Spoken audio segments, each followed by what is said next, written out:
This Bible study from President and founder of Capital Ministries, Ralph Trawlinger, is entitled The Personal and Cultural Benefits of Truthfulness. I'm sure you've lived long enough, as have I, to experience the fact that time and truth run hand in hand. Truth wins out in the end. Accordingly, the importance of truth in the capital community cannot be understated. In this Bible study, the following proverbs depict the various benefits of being a man or a woman of truth, understanding the benefits of being truthful versus the detriments of lying or bearing false witness proves motivational, to say the least. Our introduction. The Scriptures speak repeatedly of the importance of developing a truth habit, that is, working to become a man or woman who always thinks about and responds truthfully in every situation, even when an answer is not beneficial. Why? The maintenance and sustenance of truthfulness, exclaiming truth as a principle of life and a part of the moral fabric of our national culture, is far more important than any one individual. Notice the following proverb highlighting the extreme importance of truth as a principle. Proverbs 3 verse 3 reads, "Do not let kindness and truth leave you. Bind them around your neck. Write them on the tablet of your heart." Exodus 34:7a states that the Hebrew word for kindness, hesed, is a fundamental characteristic of God, who keeps loving kindness for thousands, who forgives iniquity, transgression, and sin. Using the same Hebrew word as in Proverbs 3:3, this Exodus passage underscores the fact that God is literally abounding in kindness, or, similarly translated in other English Bibles, steadfast love. To the point of this week's study, Proverbs 3:3 states that we are to be characterized by truth as well, and it is to be associated with being kind. The Hebrew word for truth is emet. In John 14:6, Jesus states that truth is also an inherent characteristic of God Himself. John 14:6, "I am the way and the truth and the life." God expects the same qualities that characterize Him to be manifest in us, such as commensurate with being created in His image. Furthermore, the metaphoric language and picture of Proverbs 3:3, in speaking about the heart of an individual, depicts the visceral and habitual need for the ongoing, simultaneous exhibition of both kindness and truth. An introduction to a Bible study on truth necessitates the preceding introduction, the importance and necessity of love and kindness as well. To have truth without love is to be a noisy gong or a clanging cymbal, per 1 Corinthians 13:1. It reads, "If I speak with the tongues of men and of angels, but do not have love, I become a noisy gong or a clanging cymbal." Mature in Christ is the believer who possesses both virtues, and poor is the witness of the believer who states biblical truth without incumbent sensitivities. God is abounding in kindness as well as truthfulness. Truthfulness, what will it demand of us? Having established the foundational need for both kindness and truth to coexist in the soul of man, notice in addition the further proverbial admonition. Proverbs 4:24, "Put away from you a deceitful mouth, and put devious speech far from you." In that deceit and deviousness are far from God's nature, so much deceitful and devious actions be far from ours as well. The idea of devious speech, i.e., speech opposite of kind and truthful speech, includes speaking gossip, slander, or harm toward others, which encompasses the idea of the 9th commandment stated in Exodus 20, verse 16, "You shall not bear false witness." Solomon further impresses this idea on his son Rehoboam, the future public servant of Israel, who will one day be tasked with the leadership of a nation, stating in Proverbs 23, verse 23, "Buy truth and do not sell it. Get wisdom and instruction and understanding." All too often, people do not buy into truth, but instead sell it out in the capital for reasons of political expediency. How sad it is to see the off-selling out of truth in the extremely competitive atmosphere of elections. The following proverb helps us not to succumb to such pressures. Proverbs 28:6. "Better is the poor who walks in his integrity than he who is crooked though he be rich." The desire to be rich relates to more than monetary wealth. Often in our culture it relates to power and upward mobility in a career, such as being elected to office. Do not sacrifice truth and personal integrity on the altar of political expedience, my beloved friend. Such haste in the moment of battle is unbeneficial in the long run because time and truth do run hand in hand.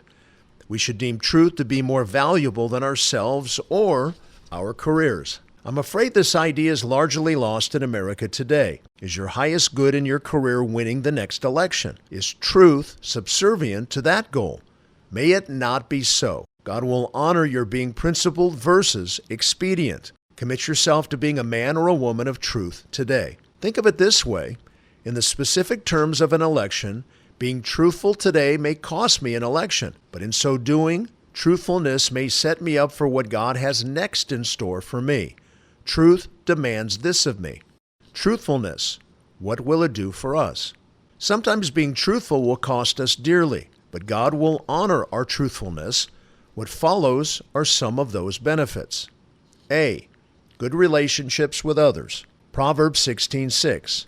By loving kindness and truth, iniquity is atoned for, and by the fear of the Lord one keeps away from evil. The Hebrew word for atone, kafar, can be translated as covered or to make propitiation for. Contextually, the word is being used in a horizontal sense of man's relationships with one another. Think of this context like the man-to-man context of Proverbs 10:12, which says, hatred stirs up strife, but love covers all transgressions.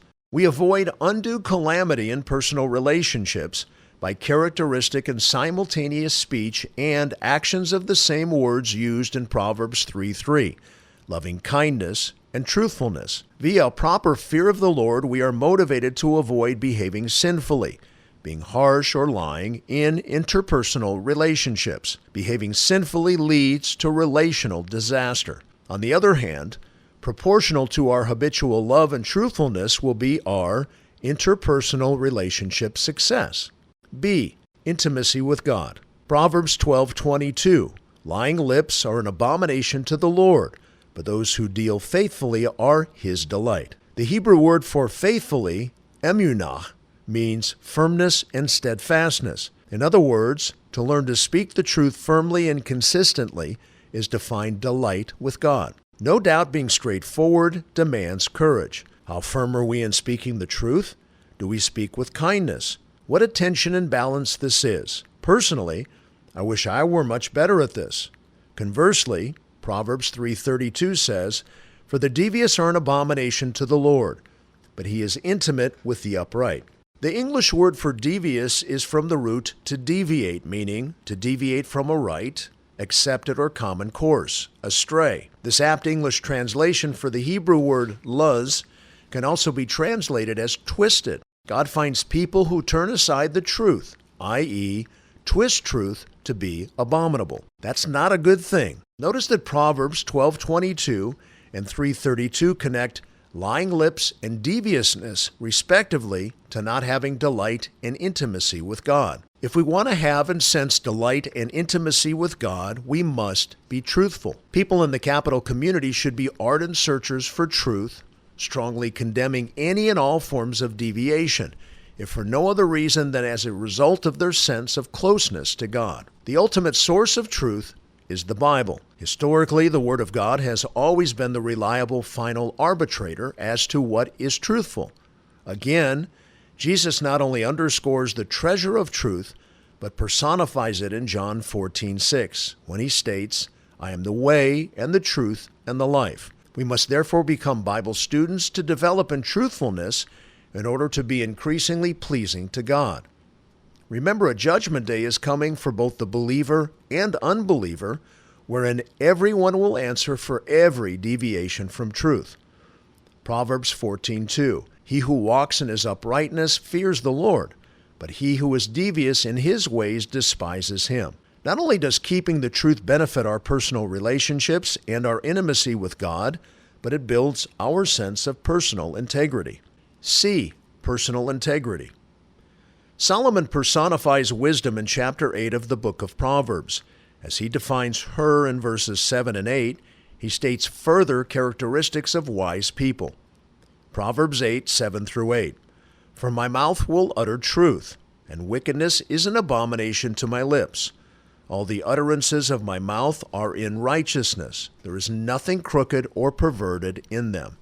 Those who are wise will not only speak truth, but they will also mentally ponder what is righteous. This is the sign of mature believers, a disciplined thinking pattern that has trained their cerebral faculties through continual and repeated arrest of sinful thoughts and motives. The biblical theology of mature believers serves to inform them of the existence of their fallen nature within. Therefore, mature believers form mental disciplines not to pander to, but rather to mortify their fallen nature, knowing they still possess the fallen nature even though Jesus Christ is in the process of sanctifying them.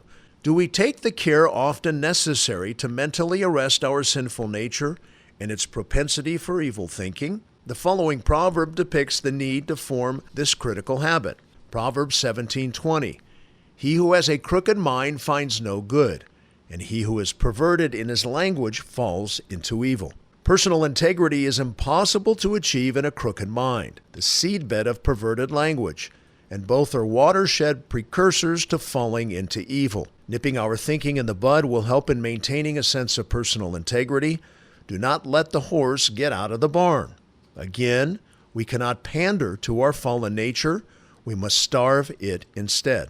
D, kindness and truth. What the fourth attribute, truthfulness, will do for us is as follows. We will receive kindness and truth.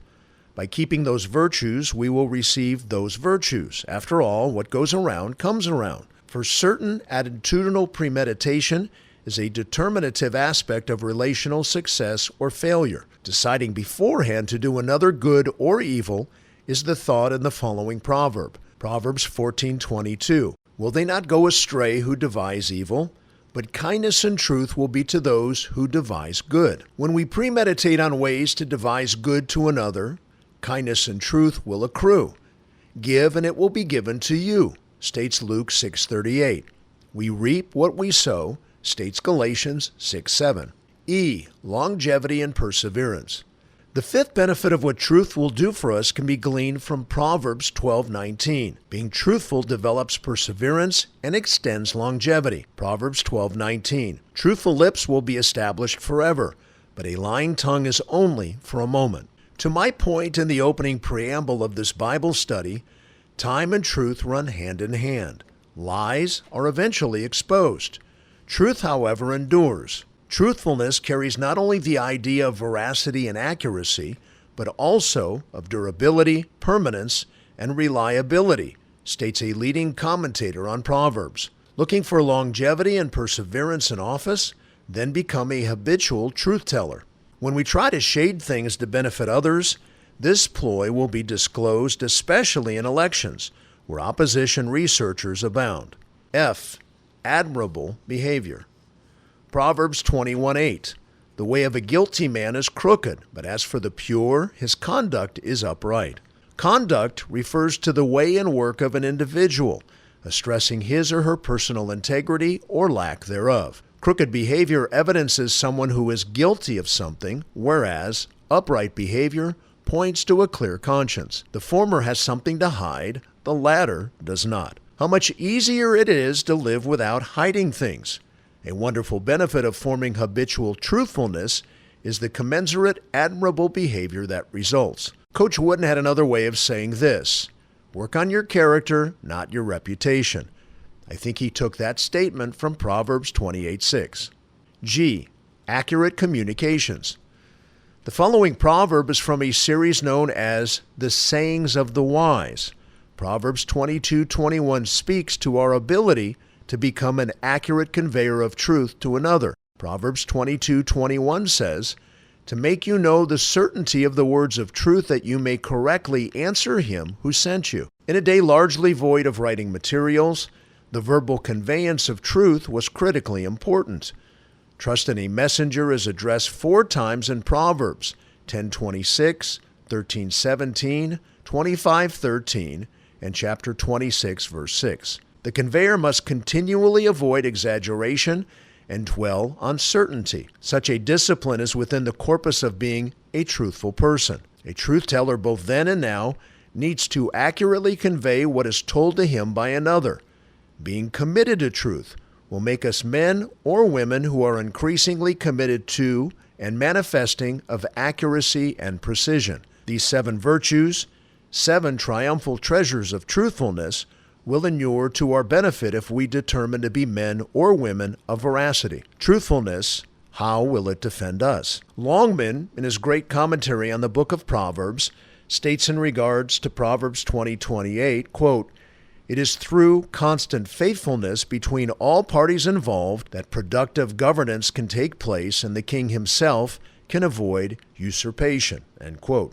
Here is what he's commenting on. Proverbs 20:28. "Loyalty and truth preserve the king, and he upholds his throne by righteousness." This is what truthfulness can do for those who hold office and the overall health of the culture. The stability of the government rests primarily upon the loyalty and veracity of those who govern. What the king demands of the citizens, cross-reference 20 verse 8 and 26, he must demand of himself as well, for God certainly does, states Kitchen in his similarly great commentary on Proverbs. It is both by strict adherence to the truth and by passionate and compassionate commitment to God and his people that the king wins their loyalty. In so seeking these qualities in his relations with his subjects, he imitates God's own rule. This excerpt is precisely what Solomon is conveying to Rehoboam and us in this proverb. Obviously, America is not a land of kings, but the principle still applies to those elected to office. How will truth defend us? Psalm 89:14 states regarding God's reign, "Righteousness and justice are the foundation of your throne. Loving kindness and truth go before you." Such is the standard to which all in governance should aspire. Such passion for truth preserves the office holder. Notice the same principle of longevity resulting from truth-telling in the following proverb. Proverbs 21:28. "A false witness will perish, but the man who listens to the truth will speak forever." Various other proverbs contain principles that promote the upholding, establishment, and longevity of those desirous of remaining in public office. And one of those proverbs pertains to being always truthful. Digressing from the virtue of truthfulness as a preservative to holding office, the following are 4 other preserving virtues that Solomon mentions to his son, who would be the next king. Notice the repetition of the idea of establishment, kun, meaning to be firm, that runs throughout the following proverbs. In fact, the word for established is used 25 times in the Old Testament regarding the establishment of a dynasty. According to the book of Proverbs, what are 4 additional keys to being established in office? A. Be just with the powerless. How a leader treats people who cannot pad his pocket, gain his attention, or jeopardize his agenda speaks volumes about his or her character. When God finds a person who is just and truthful with the powerless, he promises him security. Proverbs 29:14. "If a king judges the poor with truth, his throne will be established forever." Not only does being just with the powerless promote personal security, but it stabilizes the land. Proverbs 29:4 states, "The king gives stability to the land by justice, but a man who takes bribes overthrows it." B. Detest wickedness. If God sets rulers in their place, and he does per Romans 13:1, then an additional insight into how a leader maintains his pleasure in his appointment is as follows. Proverbs chapter 16, verse 12. "It is an abomination for kings to commit wicked acts, for a throne is established on righteousness." In principle, to choose the way of righteousness is to choose the way of landing in office. We do not need to look far in American history to recount the response of God, via his orchestration of voters, to remove wicked people from office. C. Remove wicked counselors. In addition to being truthful to establish ourselves in office, the third biblical insight, achieving God's favor while in office, is revealed in this proverb, Proverbs 25:5. "Take away the wicked before the king, and his throne will be established in righteousness."